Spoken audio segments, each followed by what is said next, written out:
So hi, One of the Good Noise podcast. I'm Shane, I'm Glory. and we're here with, I'm Justin.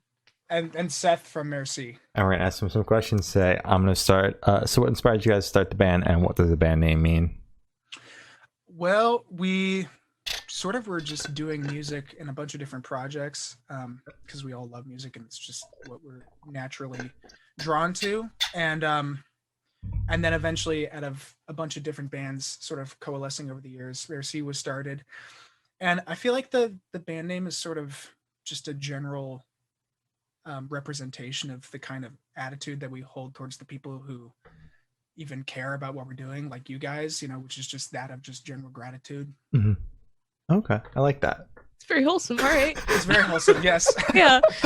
So congratulations on your newest release, Subtle Fiction 1. How do you feel about the response to it so far? So far, so good. Good. Yeah. Go ahead. Yeah, I mean, there are always going to be, people who don't like everything. You know what I mean? So it's, but other than a couple people not being big fans, I mean, I think it's good. Oh, I'm glad the response has been mostly positive. Mm-hmm. We listened to it good. and reviewed it, kind of, if you can call what we do a reviews, and we both enjoyed it. So 2 thumbs up. That's awesome. Thank you. So what made you guys choose "Foolish Me" as the debut lead single? It was one of the first songs to be completed in the recording process, and one of 3, I think, or 2.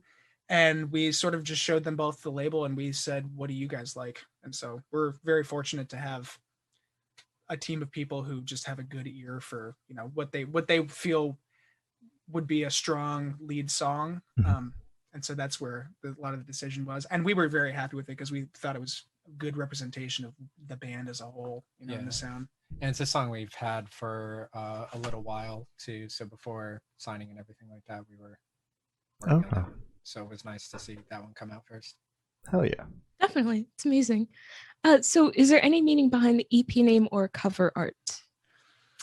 Well, the EP name, I always like to think that your EP or your album title is kind of like the moral of the story, as far as what is this collection of songs supposed to mean. And when I was looking through the lyrics of all the material that we had, I was having a hard time sort of coming up with a moral of the story because it was just me talking about my life and our lives as a band. And so I felt that it was very meta, but I felt that I wanted the EP title to sort of say something about songwriting itself, that it's kind of this truth in the lies kind of thing, that you may not be telling a true story about yourself, but you're telling a story about yourself that says something true.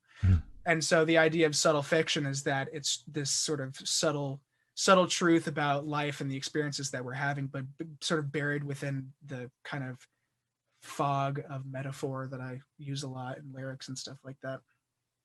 Oh, yeah. That's so clever. And the cover art? The cover art, it will make more sense soon, but I think I would consider this cover art as the first statement in a larger statement, if that makes any sense. So okay, that's all I can really say right now. Can you tell me if there's going to be a Subtle Fiction 2, 3, 4, or? Well, I think that would be fun, wouldn't you?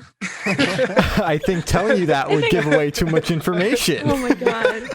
I think no, yeah. I mean, why not? Can I just say? I don't have a problem. I don't know what I can say, but it's okay. Just say it. I can neither confirm nor deny, but oh my god, I like that idea. Okay. All right. Credit me if you take it, since we will. Obviously you haven't thought of it yet. So so can you tell me a little bit about your writing process for this EP? Well, I'd say it's it's fairly collaborative.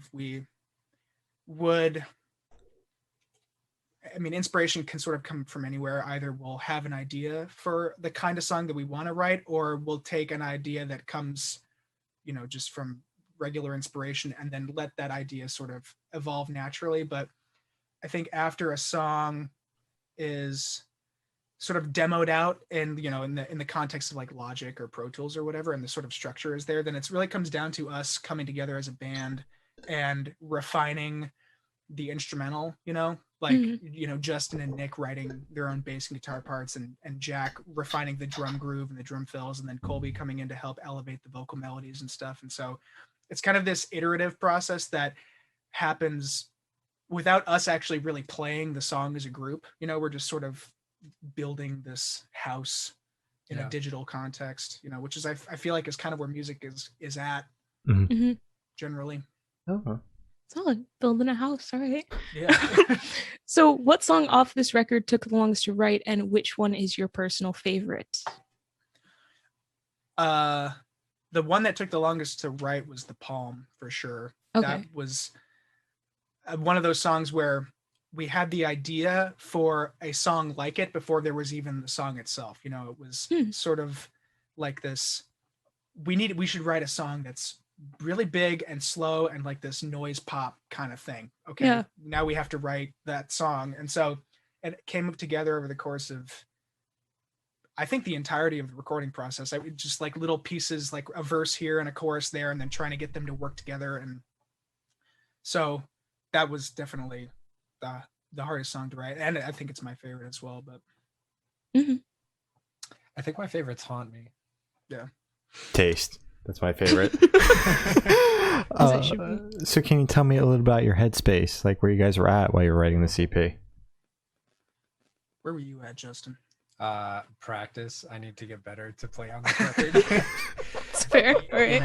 It's I don't know, it's because you don't want to be limited when you're recording, and it is such a collaborative process where you're kind of in a situation where you're playing, or for me, I'm playing bass, and then someone in the room, could be Seth, could be any of the other members or the producers, and they're like, well, let's try it this way, and you just have to do it.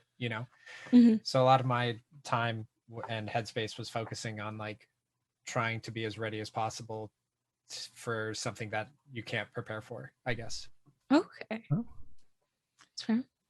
I feel like I was just sort of stressed out about making sure that every song was at that A+ quality as far as completeness, that we didn't cut any corners. I mean, for example, like Haunt Me, that song was totally done, fleshed out, ready to go. But the bridge was this big blank spot. And at the time it was just this a cappella, like it was just me singing over a beat, and there was none of the stuff that's in there now with all like the vocal stacks and all that kind of stuff. And so I remember getting together with our producers and just being like, we need to spend all day on this one part of the song and just make sure that this is like, when it is like people's favorite part, that it's like totally rad. And so it was just that kind of, making sure that we went the extra mile on every single detail of every single song, and not there being any filler, which is what I was afraid of. That's fair. Yeah. Do you feel like if you didn't kind of spend that whole day focusing just on the bridge, do you think it would have gotten like left behind the entire song if it wasn't finished in time? Or I think we would have put it out anyway. I think I would have just been forever disappointed I would have been like, God, this would, like, even in talking to you about the song right now, I would be throwing in this caveat of, the song's great, but that bridge could have been way better. But I feel like I'm really happy with where it ended up, Okay. That's good. All right. So what band or artist influences do you hear the most off this record? That's a tough question. I think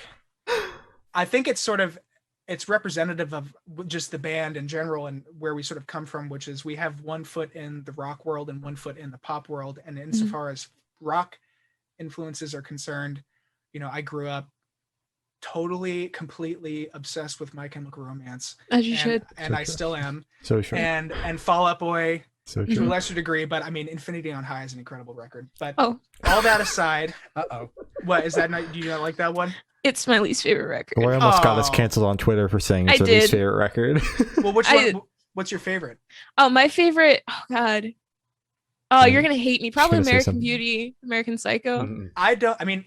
Great record as well. Mhm. I feel like Infinity on High is like peak Pete Wentz being weird. Where Okay, and then yeah, I can get that. on Folia Do, he got Mhm. really, really weird, but I feel Yeah. like Infinity on High is just like the sweet spot. But That's fair. And since we cut you off, what's your favorite My Chem album?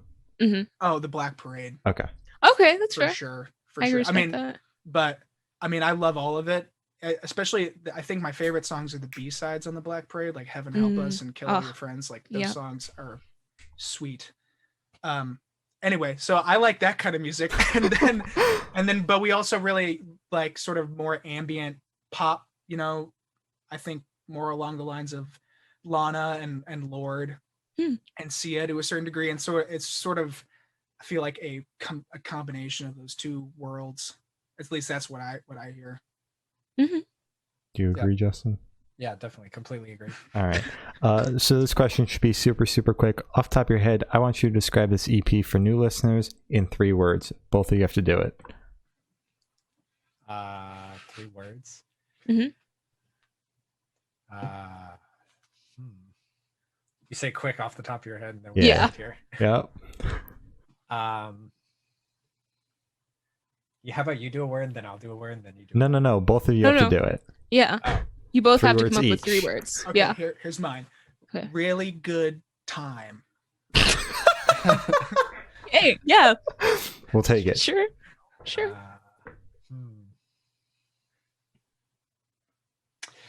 Fun but serious. Okay. Okay. All right. That's good. That's good. That's like a legit answer. Yeah. Yeah. Really good time. It's Thank you. locked in, but Really good time. really good time. So is there a certain feeling or emotion you want this EP to invoke in your listeners? It's kind of hard to say because I was feeling a lot of stuff. You know, I think it kind of covers the scope of human emotion. You know, I guess it's not really funny, but I guess to some people it's funny. But maybe longing, a sense of longing. I think the first EP is sort of like you're reaching for something and not quite getting it. Maybe like you're I would completely agree. You're with talking about a party that you're not getting invited to. Mhm. I feel like. All right. Wow. Ouch. So you guys have kind of hinted at it earlier, but we're going to ask point blank, are you working on anything new? Yes. Great. Care to tell us anything about that? Tell us anything else? I mean, we're already. I think we're always sort of working on new stuff. Yeah. That's kind of, now that the EP is out, I think we're just going to be working until we can't anymore. I think it's just gonna, if we're not touring, then we're writing. If we're not writing, then we're making music video. Then we're recording, and if we're not recording, we're making music videos. We're just, there's always stuff on the back burner ready to be put out. I feel like Always something to do. Yeah. Yeah. All right. Okay. How do you plan on keeping all that balanced? Because that's a lot of stuff you have to do. Sounds like on burnout top to of me. like, yeah, on top of like personal lives and What personal lives? yeah. I think it's the process itself is really fun. So I mean, you're fried at the end of it, like every day. I mean, there were some incredibly long studio days and some incredibly long days of shooting, and like when we shot Hami, we were in this cabin with like we were just in the middle of winter, freezing cold, and we're just like in there all day. Yeah. But at the end of it, like you're having fun while you're doing all of those things. So it's there's definitely like a fear of burnout, but like I think when you're having fun with it, it's a lot harder to get burned out. That's fair enough. Yeah. Okay, yeah, that's good. So you don't particularly see it as like work, I guess.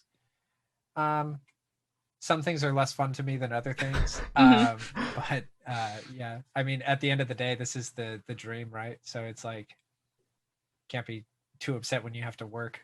Yeah. Fair enough. Okay, that's fair. That's fair. So where do you see the band in the next 5 years?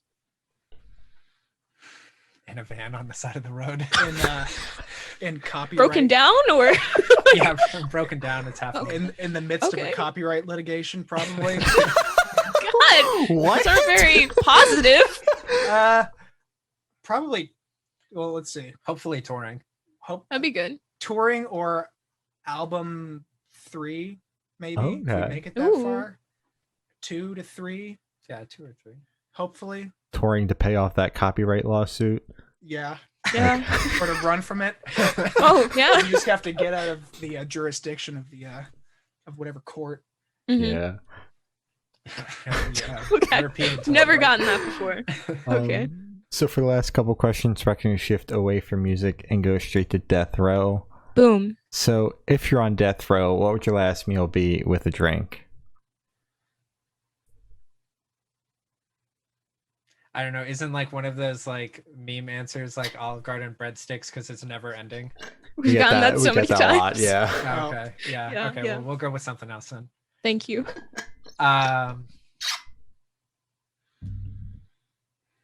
Last meal. See, now I can't get out of this like endless mindset. What's a thing from your childhood? I don't know how to say it properly, but it's this like German dish. Schnitzel. Yeah, it's a kind of schnitzel. It's a breaded veal. Ooh. They have it in Argentina as well. It's called milanesas in Argentina, and I thought it was really cool. Really tasty. My mom makes it. Would Have she that. make it for you for death row, or would you order it? Hopefully she would make it, but Okay, I that'd mean, be good. I wouldn't be if I was on death row. I wouldn't be. I'd be understanding. All right. Yeah. Yeah, I wanna- that's fair. And how are you going to wash it down? Mm-hmm. Whiskey. Okay. Solid. I think I'd probably just go with, I don't know, probably lasagna. You know, we have Ooh.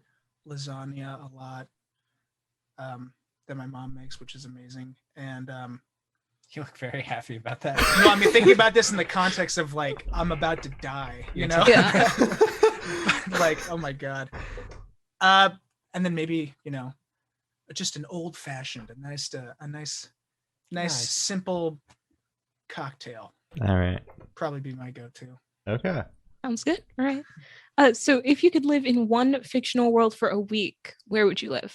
Oh my God, Oh. the Avatar universe. Yep. Avatar: The Last Airbender. Hell yeah. What element would you want to bend?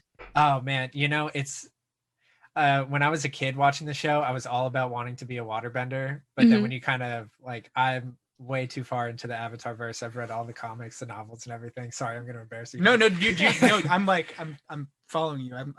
I'm here with you in this. But after reading the comics and like all of that, I don't know if I would want to really live in like either of the water tribes. Mhm. So I feel like air or earth, I would be very, very happy. Good How about choice. you guys? Oh, I think I always go for like air because I mean where I am, it's probably always going to be there one way or another. So Right. I feel like Yeah. it's just a good cop out.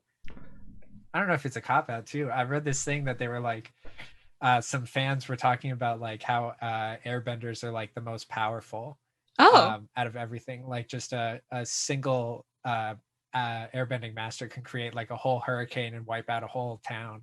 oh my And God. it's like they have to become monks and like choose like to not be aggressive and attack but learn more defense, because like if a bunch of airbenders are running around and like not knowing how to control their power, it's just Mhm. like a wasteland. Yeah. Which is also why I'm done. No, keep No, going. no, keep going, keep going. In Avatar Legend of Korra, Mhm. Zahir got airbending, and so the interesting thing, he was a prisoner who was like a master fighter and wanted to kill the Avatar. Oh, And so before he was a great fighter, and then got airbending out of this like mystical event.